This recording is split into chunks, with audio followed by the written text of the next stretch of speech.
guys, welcome back to our channel. I'm Pallavi. I'm Mukta, and this video is about how you can manage your time while you're in college. Alright, so we have 4 broad tips that we're gonna break down a little bit, but it's all based on our personal experiences, so keep that in mind. So the first thing that we have is to be realistic in how much you can take on and manage. So I think both of us are very involved in on campus. Freshman year, I think I took the time to kind of get to know what groups I'd like to be in, the kind of jobs I'd like to do, class load and things like that. But then I started building up on it a lot, which like last year turned out to be a lot. I was, I think, in 4 student groups, maybe even 5, and I was actively involved in a lot of them, and some of them did take more than 10 hours of my time a week. I was working part-time and then taking a lot of classes too, because I came in with no credits and I'm doing like 2 majors and a minor, so that like adds a lot of workload. So what ended up happening as a result would be like I would not get enough sleep, or I would not get enough time to like cook good food, and that would just like be a vicious cycle, tiring me out more, and then that would eventually affect like grades and performance in like whatever things I'm involved in too. So this year, keeping that in mind, I've considerably reduced the amount of my student group involvement, reduced the number of hours I'll be working while my class load still remains heavy, because you have to think about what are your priorities, and how you can prioritize the things, or how you can do the things that matter to you the most, all of them, but also compromising a little bit there. So I would say like it's a process you wouldn't know in your freshman year, even sophomore year, but as things go on, just be realistic in how much you can take on and still have a smile on your face and not just look like stressed out and angry all the time, which is what was me. She didn't look angry. She looked very lovely. Oh, thank you. Okay, so for me, for this one, I think I have a similar experience. I think freshman year coming in, I had a lot of free time because I was, first semester at least, I was only doing my classes and I was working one job. And as a result of that, what ended up happening was I was like, I can do more stuff. And starting spring of freshman year to I think today, I just kept adding more stuff, and sophomore year I feel like what happened was if I saw a free slot in my calendar, I would just schedule myself to do something. So if I was free, then I would book myself to do something. So that ended up with me not really having any time for myself to even like, not even self-care time, just like time to study or time to cook or time to clean my room. So I think you should be mindful of your own tasks that you need to do, and if you need to schedule those, you should, because I think if you are good with like keeping yourself in order, everything else falls into place.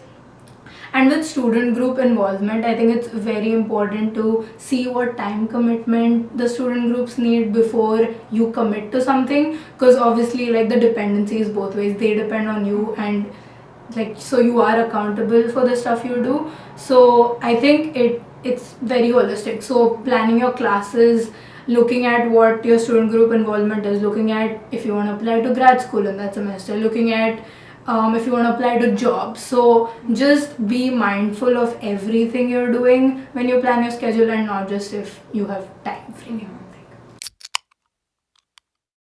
So the second tip we have is find what works best for you when you plan. So that can be using a planner, using GCal. I don't know. Freshman year did not use GCal, and using GCal literally changed my life. I was like, is there something that's going to tell me where I have to be in 5 minutes so that I don't forget? So that was really, really useful, just having my classes on there, having my student groups on there so that I know what it looks like. And last semester I went a little nuts. I think Palu already does this, but like I color coded my midterms and my homeworks, and I felt so good doing that. And I think it gives you a sense of accomplishment just doing that, and then it's also helpful when the time actually comes around, you're mentally prepared. Even if you have had time constraints and you're on a crunch, you kind of are still already mentally like priming yourself that, oh, I have a busy week coming up, so like I need to rest up or I need to prepare for it. stuff like that. So I found GCal works best for me, and then GCal and Pallu, because Pallu keeps texting me, oh, you need to do this, so then I need to do that. But yeah, Yeah. what do you use? So for me, it might sound a little disorganized, but I actually use three things to keep me on track. So GCal is one of them, which I also started using more my sophomore year because my job in the summer used to use that to schedule our timing. So then that just kind of integrated into everything else too. But then I also use a paper planner because nothing gives me more satisfaction than crossing things out when on paper. But then there's this third app that I use called Wunderlist. We can link it down below. But basically it syncs across your devices and it's like a to-do list and you can create sections. So I kind of use that more for like to divide it, like for instance if I have to grocery shop for something, or if it's something like a student group related thing or like work related things, I like can section off my to-do list and plan accordingly. But GCal doesn't allow me to do, it's just like a single list on the side.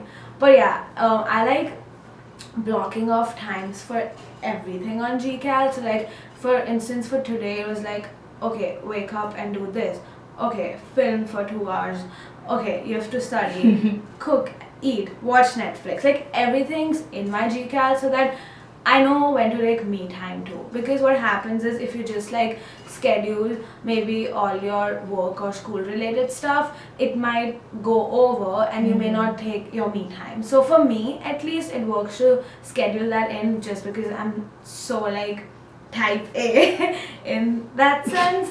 And I'll never forget deadlines for assignments or anything with GCal, which I've done in the past without GCal. So I think, yeah, personally that has been my number one tool, aided by the other ones that I use. And I like putting everything in there and I like, you know, color coding it, and I don't know, it's a fun time and I have to like plan and go on GCal. Super nerdy, but I think it's a good way.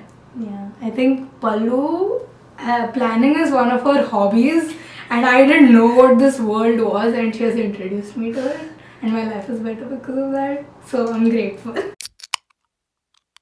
So our third tip is learn to say yes and no to things. So maybe I can start by talking about the no part of things.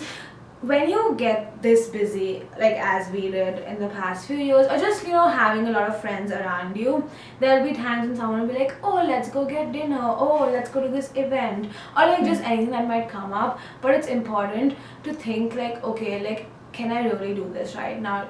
Is there maybe an exam that I need to study for, or maybe do I need to just sleep in today and take a break? So learn to say no in terms of how much you can handle. But on the flip side of things, do not just always say no. Like, because at the end of the day, when you look back on college, you're gonna remember the people around you, so do hang out with them.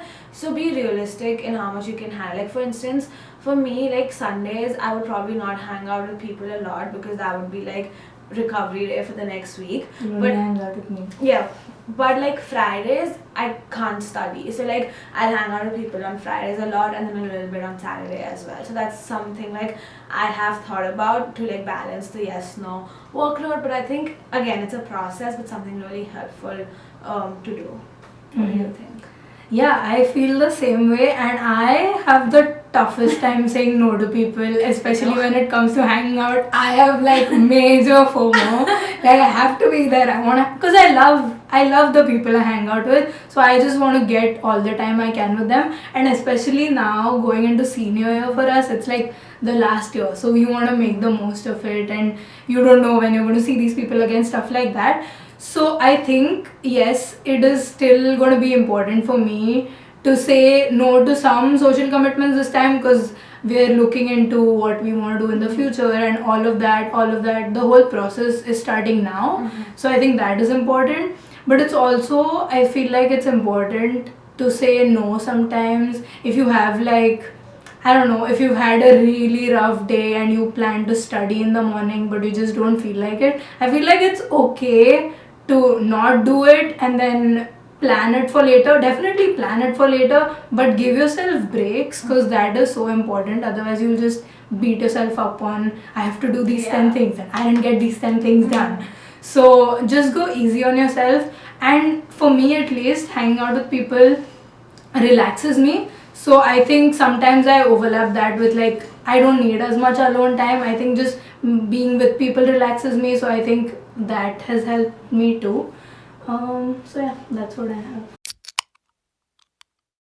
And then the last thing we have is celebrate the small victories. So if you have like a big paper coming up, break it off into chunks. Because if you have like due paper for econ something on your to-do list, it's a massive task. And sometimes, at least what happens to me is I look at it, I'm like, oh, that's too much. I'm just going to do it later. But instead, if I have like write the introduction, look up two sources, like have specific things that you can do for it, I think that helps. Even with student groups, like if we have now we have ISA stuff, instead of like plan something, we can be like schedule this specific thing with this specific person. I think it's easier to look at it that way. And then if you make a checklist, I do checklists nowadays too, so fancy. But if you make a checklist for the little things and then check things off as you go, it gives you a sense of accomplishment and it motivates you to do more. And I think that's important. Yeah, just going off with that, like I like make lists for the smallest of things, like straighten my hair, like cook something. But like it helps, and as Mukta said, like if you look at my GCal right now, like on the side I have the to-do list is literally like for ISS stuff, like oh, send a sign up sheet for this, do that, just because things can get so much and you don't want to forget it, but also you don't want to overwhelm yourself. So to balance that out, just break it into chunks, and like it's so psychological, but that sense of accomplishment will like motivate you to do the next thing even more, and then you actually get a lot more done when you break it down into chunks, versus just having like 3 big things written there. So yeah, I think just like life, instead of seeing it as like stages, break it down into some easier manageable steps. We'll be fine. For sure, yeah. And like Pallu said, break it down into the smallest things. Straightening your hair, do laundry, do the dishes, and then I feel good that I did the dishes. Like do that. Yeah. So yeah. Alright, so we hope that those tips helped you, and that was all for our time management tips for college. So yeah, this was the second video in sort of our college series, and if you like this, like, share and subscribe and hit that bell icon. See you next time. Bye.